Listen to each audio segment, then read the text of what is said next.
Ladies and gentlemen, please take your seats. The train leaves in a few minutes. All the seers off, please exit the car. You may wave to your loved ones from the platform. We hope you'll enjoy the trip. Drinks and snacks will be served soon. Get ready to travel through time. Our next stop is a medieval monastery in Modena.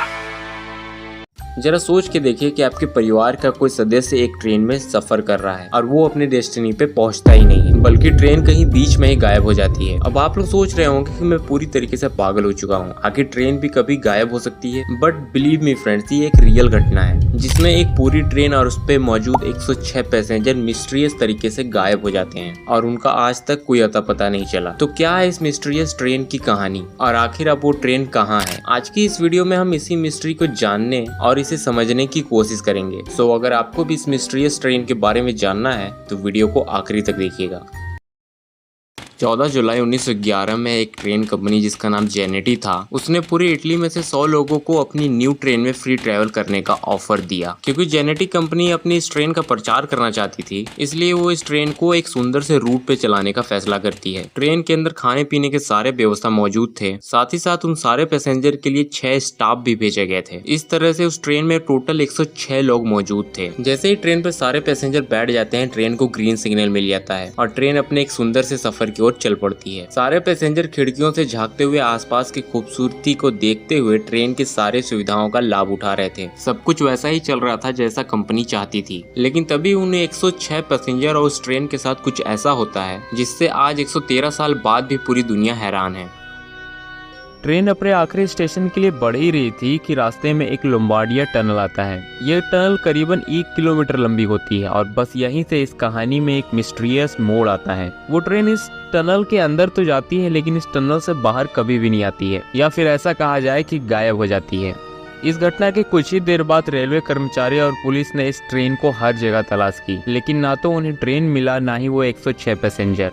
Tunnel अपने आप में ही एक tube की तरह थी जिसमें दूसरी तरफ जाने के अलावा और कोई भी दूसरा रास्ता नहीं था। फिर भी उस टनल के अंदर ना तो कोई ट्रेन थी, ना ही किसी एक्सीडेंट के निशान। तो अब सवाल उठता है कि वो ट्रेन और 106 पैसेंजर कहाँ गए? हालांकि इस घटना के कुछ ही दिन बाद ही 2 पैसेंजर ऐसे भी मिले जो ये दावा कर रहे थे कि वो इसी ट्रेन के पैसेंजर हैं। बाद में जब पुलिस ने इनसे पूछताछ की तो उन्होंने एक भयानक कहानी बताई। उन्होंने कहा कि जैसे ही ट्रेन सुरंग के पास पहुंची, कहीं से काला धुआं और साथ में सफेद कोहरा ट्रेन को घेर लिया। ट्रेन टनल के मुंह पे पहुंचने से पहले ही धीमी हो गई। ये सब देखने के बाद वो दोनों ही पैसेंजर पैनिक होकर ट्रेन से कूद गए, ऐसा उन्होंने पुलिस को बयान दिया। लेकिन पुलिस ने उन दोनों की बातों पे यकीन नहीं किया।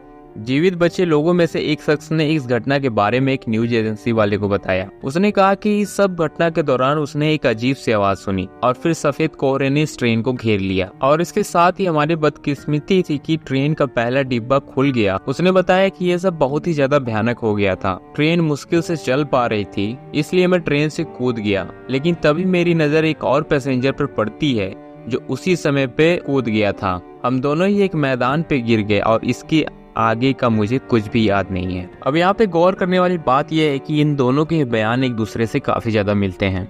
बाद में पुलिस वालों ने इन दोनों ही पैसेंजर को छोड़ दिया क्योंकि वो नहीं चाहते थे कि इस केस में और कोई नई कहानी जुड़े, क्योंकि इतना ही सुलझाना उनके लिए काफी ज्यादा मुश्किल हो रहा था। जहाँ तक कि ट्रेन की बात है तो इसे दोबारा कभी नहीं देखा गया। सुरंग के बारे में बात तेजी से आग के तरीके फैल गए और अधिकारियों ने यह फैसला किया कि इस सुरंग को बंद कर दिया जाए। फिर वर्ल्ड वॉर 2 के दौरान इस टनल पर बम्बारिंग की गई, जिसके बाद इस टनल के होने या ना होने का सबूत ही मिट गया। किसी के भी पास इस टनल और इस ट्रेन को लेके कोई भी जवाब नहीं थे। बहुत सारे लोगों को कहना है कि उस ट्रेन को रोम के स्टेशनों पे कई बार देखा गया है, लेकिन ये पहली बार नहीं था जब ये लोग ये दावा कर रहे थे कि हमने इस ट्रेन को देखा है। बल्कि सन 1840 में एक रिपोर्ट ऐसी भी मिली जहाँ ये बताया गया कि जेनेटी ट्रेन के पैसेंजर मैक्सिको में देखे गए हैं। एक साइकेट्री ने मरने से पहले एक नोट छोड़ा था।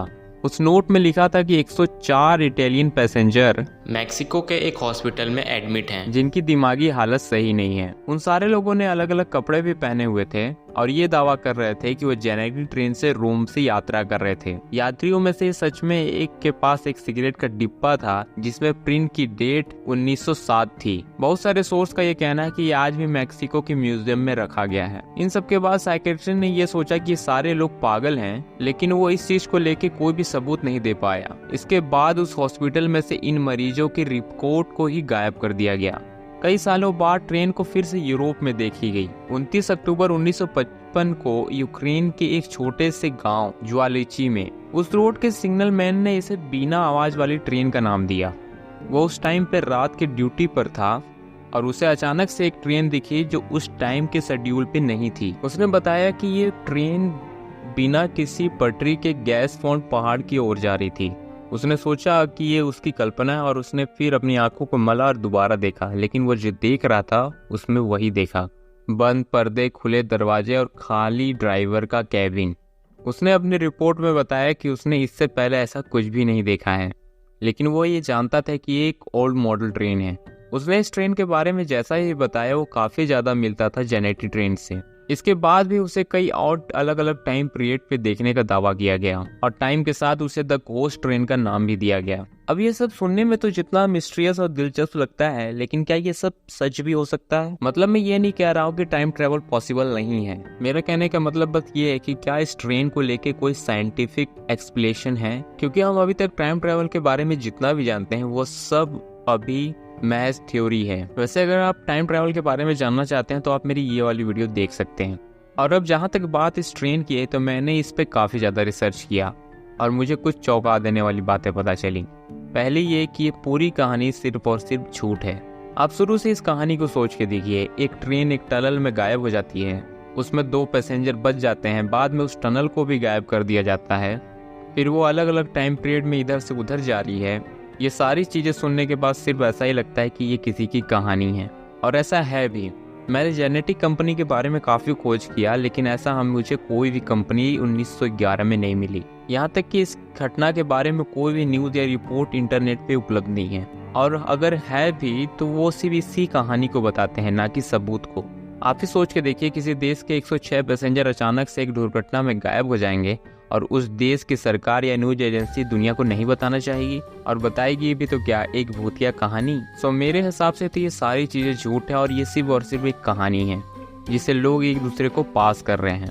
लेकिन आपकी राय क्या है इस ट्रेन के बारे में, मुझे कमेंट बॉक्स में ज़रूर बताएं। और अगर ये वीडियो पसंद आया हो तो वीडियो को लाइक एंड चैनल को सब्सक्राइब करना मत भूलें। मैं फिर मिलूंगा किसी नए वीडियो के टॉपिक के साथ, तब तक के लिए सी यू लेटर।